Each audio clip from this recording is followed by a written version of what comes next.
Al-Iman TV, sarana penyubur keimanan. Bismillahirrahmanirrahim. Assalamualaikum warahmatullahi wabarakatuh. Innal hamdalillah nahmaduhu wa nasta'inuhu wa nastaghfiruh wa na'udzu billahi min shururi anfusina wa min sayyiati a'malina. من يهده الله فلا مضل له ومن يضلل فلا هادي له أشهد أن لا إله إلا الله وحده لا شريك له وأشهد أن محمدا عبده ورسوله اللهم صل وسلم وبارك على نبينا محمد وعلى آله وصحبه ومن تبعهم بإحسان إلى يوم الدين أما بعد. Ikhwatul iman, kaum muslimin dan kaum muslimat, para pecinta radio Al-Iman dan televisi Al-Iman, semoga Allah senantiasa menjaga dan merahmati kita semuanya. Segala puji bagi Allah kita panjatkan, dan semoga salawat dan salam semoga tercurahkan kepada junjungan kita Rasulullah Muhammad sallallahu alaihi wasallam. Pada kesempatan kali ini kita akan membahas tentang tafsir surah Al-Balad, sebuah surat yang patut untuk kita ketahui bersama sebagai seorang muslim tentang pelajaran yang terkandung di dalamnya. Allah Subhanahu wa taala menuturkan, a'udzu billahi as-sami'il 'alim minasyaitonir rajim. Bismillahirrahmanirrahim. La uqsimu bihadzal balad wa anta hillun bihadzal balad wa walidin wa ma walad laqad khalaqnal insana fi kabad أيحسب أن لن يقدر عليه أحد يقول أهلكت مالا لبدا أيحسب أن لم يره أحد ألم نجعل له عينين ولسانا وشفتين وهديناه النجدين.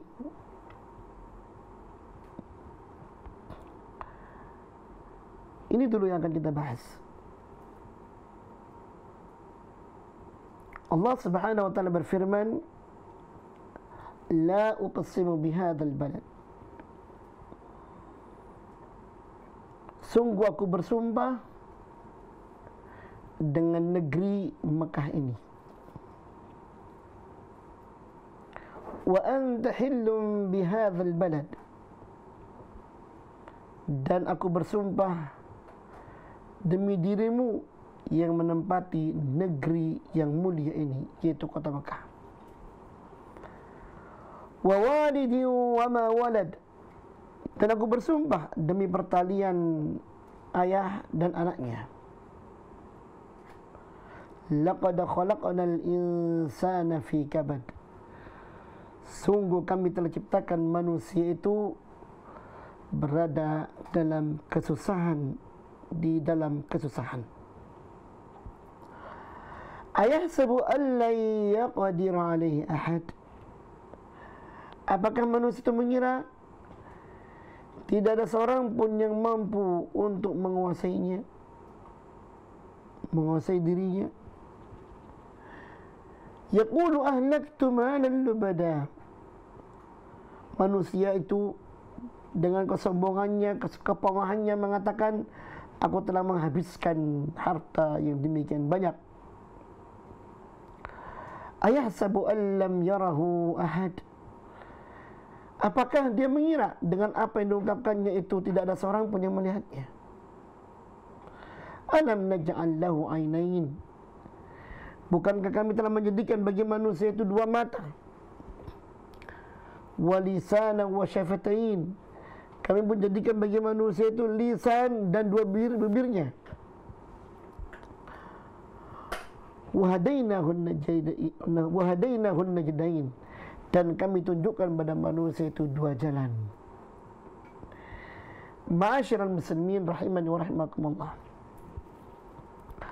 Apa gerangan tentang surat yang mulia ini?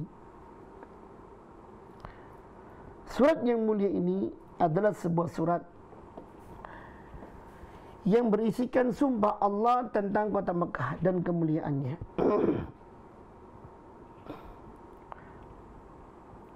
Sesuatu yang dijadikan oleh Allah untuk sumpah, pasti sesuatu itu memiliki nilai. Dan Allah bersumpah dengan kota Mekah.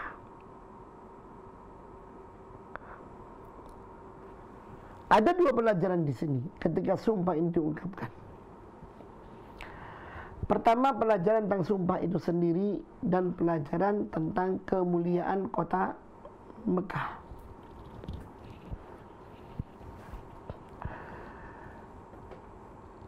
Tentang sumpah, maka berkali-kali kita sampaikan bersama dengan pelajaran-pelajaran yang telah lampau bahwa Allah Subhanahu wa taala itu berhak untuk berbuat apa yang Allah kehendaki, termasuk bersumpah. Allah tidak diperintah, tapi Allah yang memerintah. Allah tidak ditanya tentang apa yang Allah lakukan, tapi Allah bertanya. La yus'alu amma yaf'al wa hum yus'alun. Tidaklah mereka itu ditanya tentang apa, tidaklah dia ditanya tentang apa yang dia lakukan, tapi mereka akan ditanya oleh Allah Subhanahu wa taala. Maka dari itu, berkenaan dengan masalah sumpah ini, Rasulullah sallallahu alaihi wasallam memberikan kaidah kepada kita.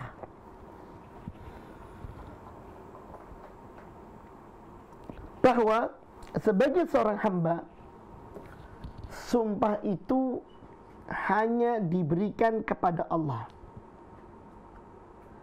Kenapa diberikan kepada Allah? Karena dalam sumpah itu ada pengagungan. Kalau dikatakan apa sih artinya sumpah itu? Kata Syekh Muhammad bin Shalih Al-Utsaimin, hiya ta'kidu syai'i bi dzikri mu'azzamin indal halifi ala sifatin makhsusah, yaitu mengokohkan sesuatu dengan menyebutkan nama sesuatu yang diagungkan dalam hati orang yang bersumpah itu dengan cara yang khusus. Ya, itu sumpah. Lah, karena dia sifatnya mengagungkan, dalam Islam itu tidak boleh mengagungkan kecuali mengagungkan Allah. Kecuali mengagungkan Allah. Makanya dalam hadis-hadis disebutkan, salah satunya hadis Bukhari Muslim, ala innallaha yanhaakum an tahlifu bi abaikum. Ingatlah Allah Subhanahu wa taala telah melarang kalian dari kalian bersumpah dengan menyebutkan nama nenek moyang kalian.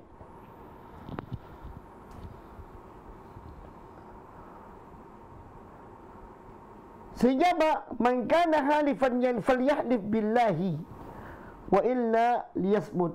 Siapa yang dia itu benar-benar akan bersumpah, dia adalah bersumpah dengan benar. Ya. Bersumpah dengan benar maksudnya apa? Artinya dia bersumpah dengan menyebut nama Allah saja, atau dia diam, enggak perlu bersumpah. Kalau mau sumpah sebut nama Allah. Kalau enggak ya sudah diam. Ya. Kenapa? Karena dalam riwayat yang lain, kalau riwayat Bukhari Muslim, dalam riwayat Tirmidzi, Rasul mengatakan man halafa bi ghairillahi faqad kafara aw asyrak. Siapa orangnya yang dia bersumpah dengan menyebut nama selain Allah, maka dia telah kafir atau telah berbuat syirik. Ya. Telah kafir atau berbuat syirik. Na'udzubillah tsumma na'udzubillah. Lah.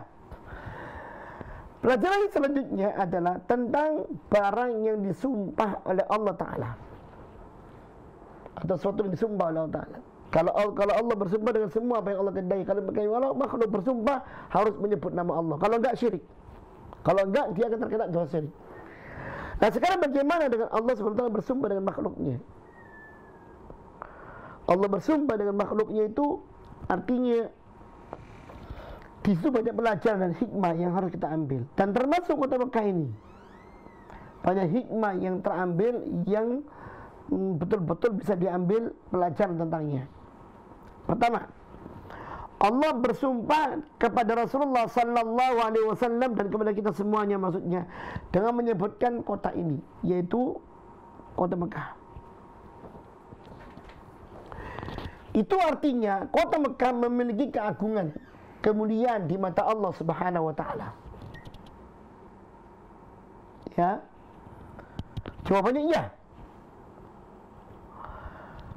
Allah Subhanahu wa taala bersumpah, Allah Subhanahu wa taala bersumpah, la uqsimu bihadzal balad. Aku bersumpah dengan menyebutkan nama negeri ini. Apa di antara keutamaannya? Di dalam surah Al-Imran ayat 97 Allah mengatakan, "Wa man dakhalahu kana amina." Siapa yang masuki kota Mekah ini maka dia aman. Aman.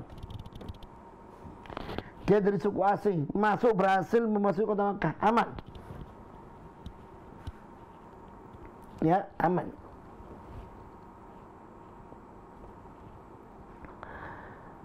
Allah menjamin, "Faman dakhalahu kana amina."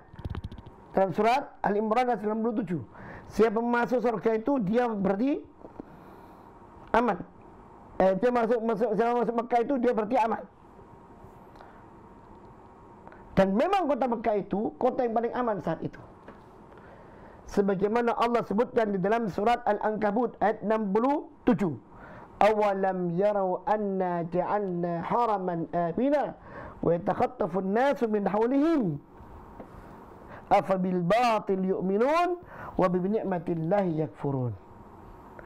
Kata Allah Subhanahu wa taala, apakah mereka itu tidakkah mereka melihat bahwasanya kami telah menjadikan negeri haram, negeri Mekah itu negeri yang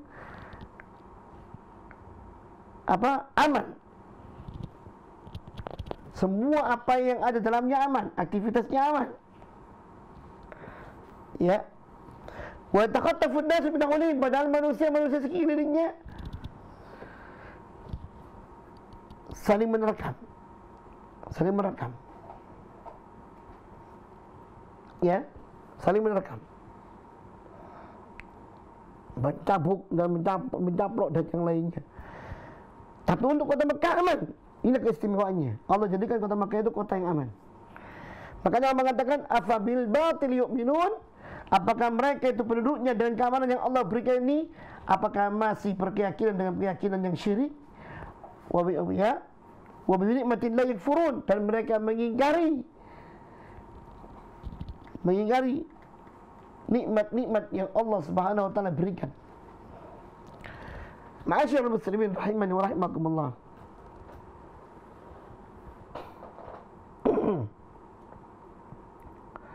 Yang kedua, tentang keutamaan kota Mekah. Dia adalah masjidu qiblatil muslimin. Kota Mekah itu menjadi tanda kiblatnya kaum muslimin. Orang yang ada di Masjidil Haram itu itijahnya, mereka menghadapkan wajahnya ke arah Ka'bah.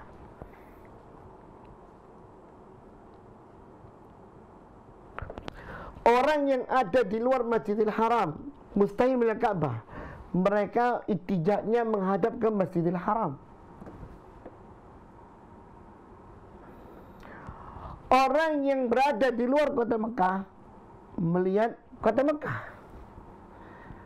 Sulit bagi mereka untuk melihat Masjidil Haram. Ya.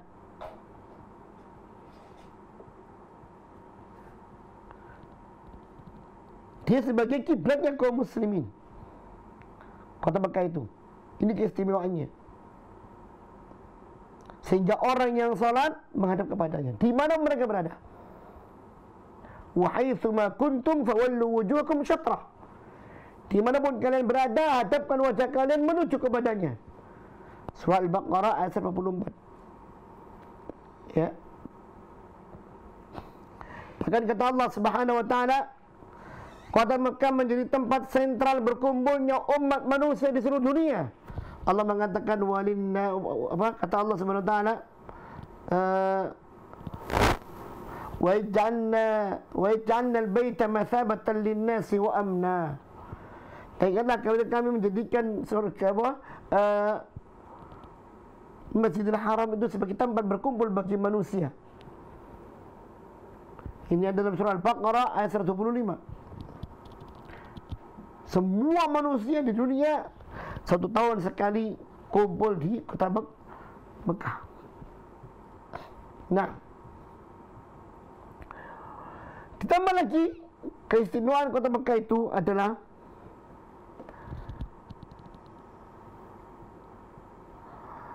bahwa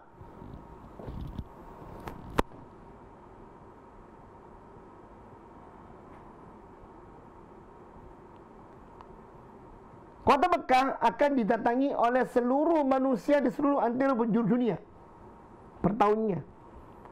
Sebagaimana Allah mengatakan wadzin linnasi bil hajj, izinkan manusia melaksanakan ibadah haji, ya, izinkan manusia untuk melaksanakan ibadah haji, yaitu karijalan wa ala dhamirin yatina min kulli fajrin amik, yang itu akan disambut oleh manusia beriman seluruh dunia, ya, entah jalan kaki atau ngomong dan kendaraan atau dengan apapun, ya, sampai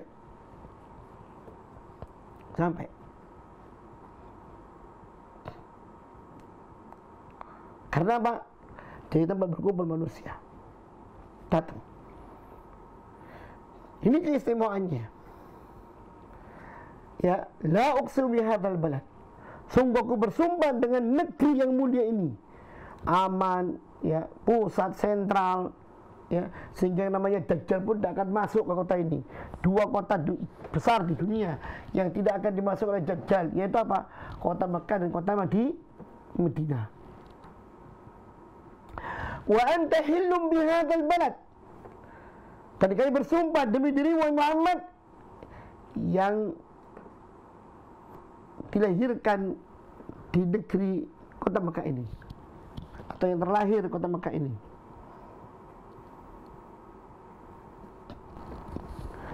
Ya, wa dahilum bihadzal balad wa walidi wa ma walad, dan demi orang tua atau ayahanda dan anak pertaliannya. Laqad khalaqnal insana fi kabad. Sungguh kami telah ciptakan manusia dalam keadaan apa? Kesusahan di atas kesusahan. Manusia diciptakan oleh Allah Subhanahu wa taala dengan keistimewaan tertentu. Berdiri bisa dengan 2 kaki, beraktivitas bisa hanya dengan modal 2 tangan. Semuanya tergerak secara sempurna. Ya. Semua tergerak secara sempurna.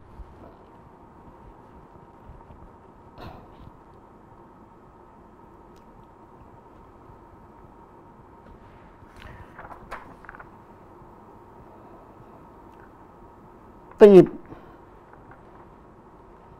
Laqad khalaqnal insana fi kabad. Kami telah menciptakan manusia berada dalam kesusahan, di atas kesusahan. Ada yang kami letakkan manusia di daratan, ada yang kami letakkan manusia di lautan. Dalam ayat yang lain Allah katakan, kata Allah, "Walaqad karramna bani Adam wa hamalnahu fil barri wal bahri wa faddalnahum ala katsirin mimman khalaqnahu tafsila wa tafdila." Sungguh kami telah memuliakan anak manusia itu. Kami jadikan dia mampu menguasai daratan dan menguasai lautan. Dan kami telah jadikan anak manusia itu betul-betul memiliki kemuliaan, kelebihan di atas seluruh makhluk yang kami ciptakan. Lihat. Laqad khalaqnal insana fi kabad. Sungguh kami telah ciptakan manusia dengan segala kesusahan.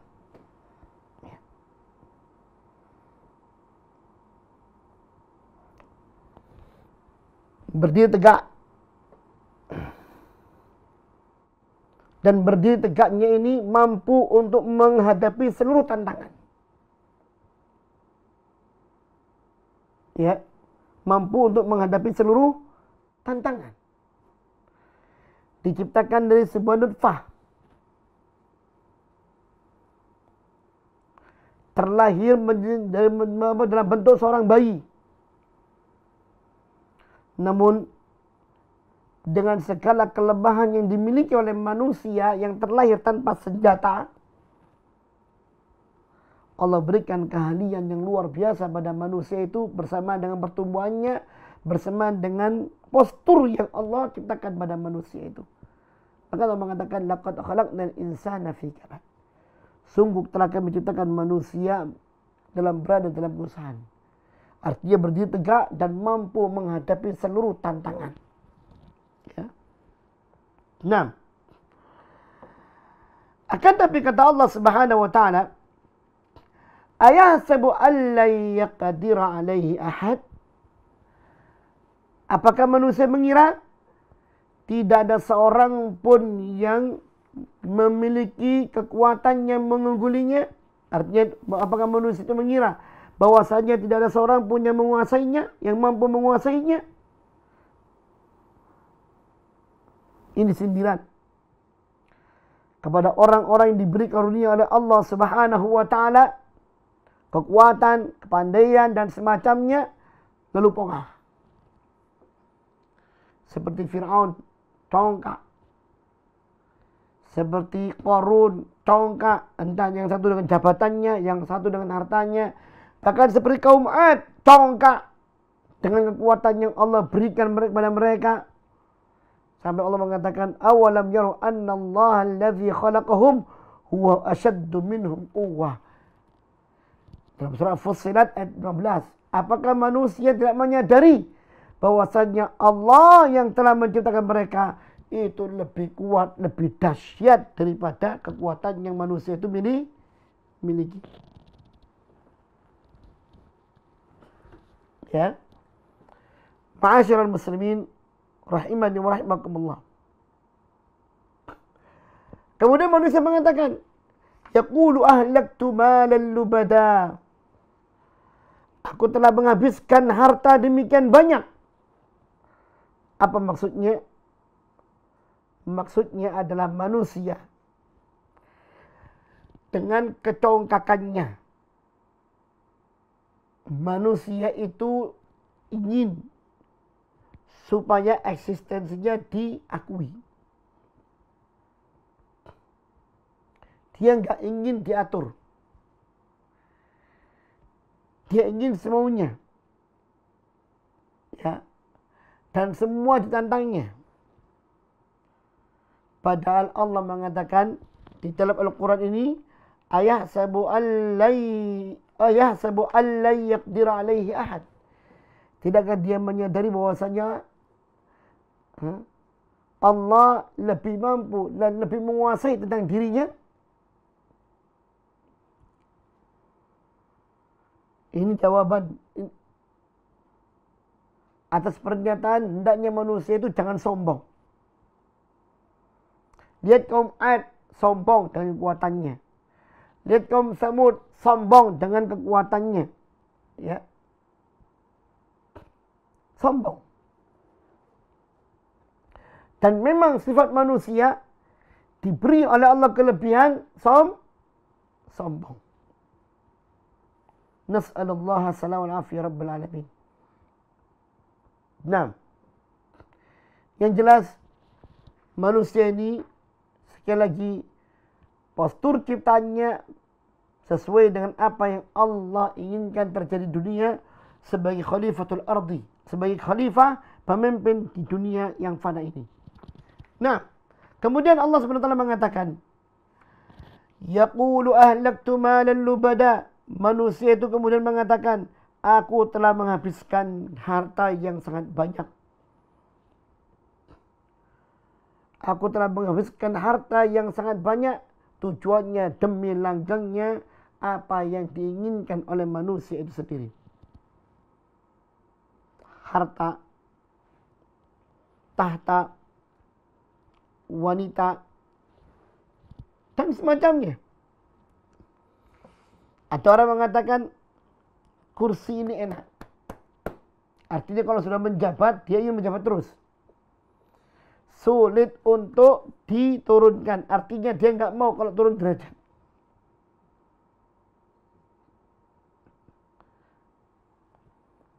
Apa yang terjadi? Sewenang-wenang. Semena-mena. Merasa tidak ada yang berani untuk menegurnya dan semacamnya. Ini keliru. Ya, keliru.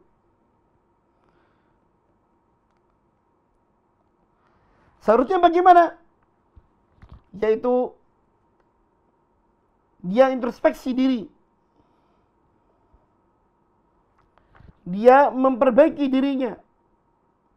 Bahwasanya apa yang Allah berikan kepadanya dari kekuatan yang luar biasa, ada Allah yang lebih. Ada Allah yang lebih. Betapapun manusia menghamburkan hartanya untuk mendapatkan kembali apa yang telah dimilikinya, tahta, atau harta, atau kekuasaan, atau wanita, dan semacamnya, pokoknya di mana dunia.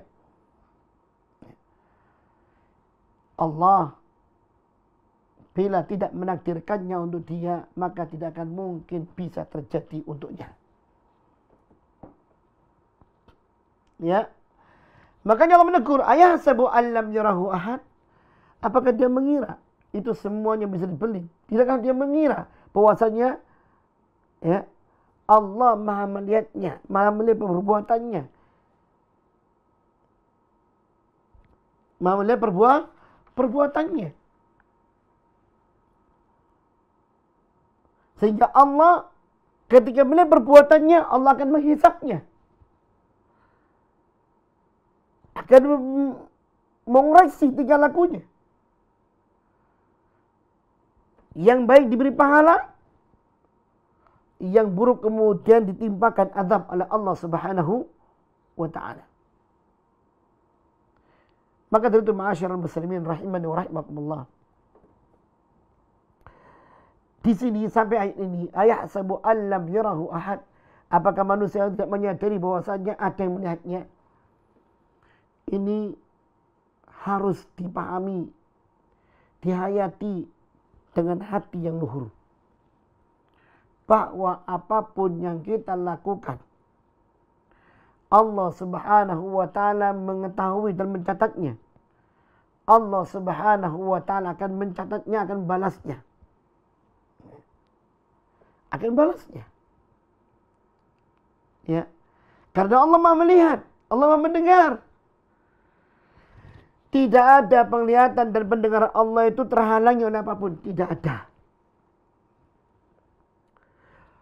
Dia tempatnya dan langit yang ketujuh dan searasnya. Mampu melihat benda yang kecil, yaitu kita ini. Apalagi benda yang sangat kecil, Allah mampu. Ya, Allah mampu.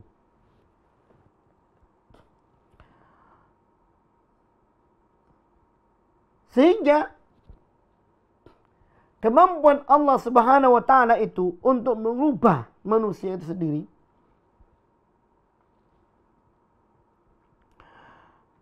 hendaklah diimbangi dengan iman kepada Allah. Rasa takut kepada Allah. Bukan kemudian menjadikan dia congkak, pongat dan semacamnya. Tidak. Karena Allah Maha melihatnya. Kata Allah, alam naj'al lahu ainain. Dia kuat. Bukankah kami yang berikan kedua matanya? Walisadan wa syafatain. Dia bisa bicara. Bukankah kami yang berikan lisan dan dua bibir badannya? wa hadainahun najdain, dan kami berikan kepada dia dua jalan.